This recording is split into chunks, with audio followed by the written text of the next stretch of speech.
So yan, katatapos lang namin sa Espanya and biglang umulan, sobrang init kanina, grabe talaga yung panahon. So nakaka-excite guys kasi ang dami namin na pag-usapan, maraming lalabas na bagong menu.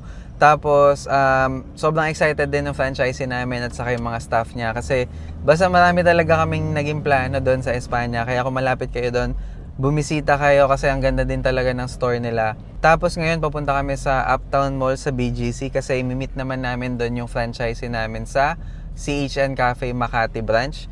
Okay, so marami din kaming pag-uusapan doon ng mga strategies kung paano pa nila mas mapapagrow yung branch nila. So yun, kung malapit din kayo doon sa Makati, sa may JP Rizal naman yung branch nila. And also, pwede nyo naman yun i-google or i-waze yung mga branch ng CHN, i-type nyo lang, lalabas naman yun doon. So yun lang guys, if you're interested to franchise CHN Cafe, message nyo lang ako dito sa TikTok ko or you can visit our website chncafe.ph.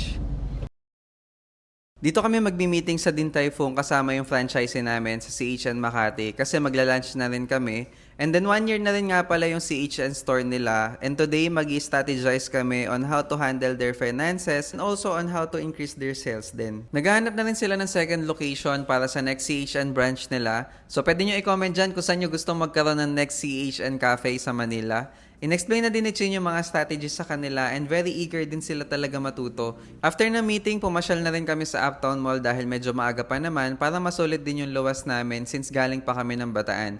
Alam ko na mangyayari to kaya nag-hire ako ng driver for the day para may lakas pa ako gumala. Unang nakita ni Chin yung YSL, naisip ko dito parang gusto ko na pala umuwi. Pero dahil pagod nga kami today, di naman siguro namin ikakamatay kung rewardan namin yung sarili namin. Kaya ito, nagpabudol na rin ako ng damit. Ang mahalaga, masaya pag lumabas ng store. Bahala na sa kakainin pag uwi. After mapagod sa kakalakad, nagmerienda muna kami sa Italianis bago umuwi ng Bataan. Ganun pala yung technique para matapos ng masaya yung araw mo. Mag-shopping ka after mo mapagod.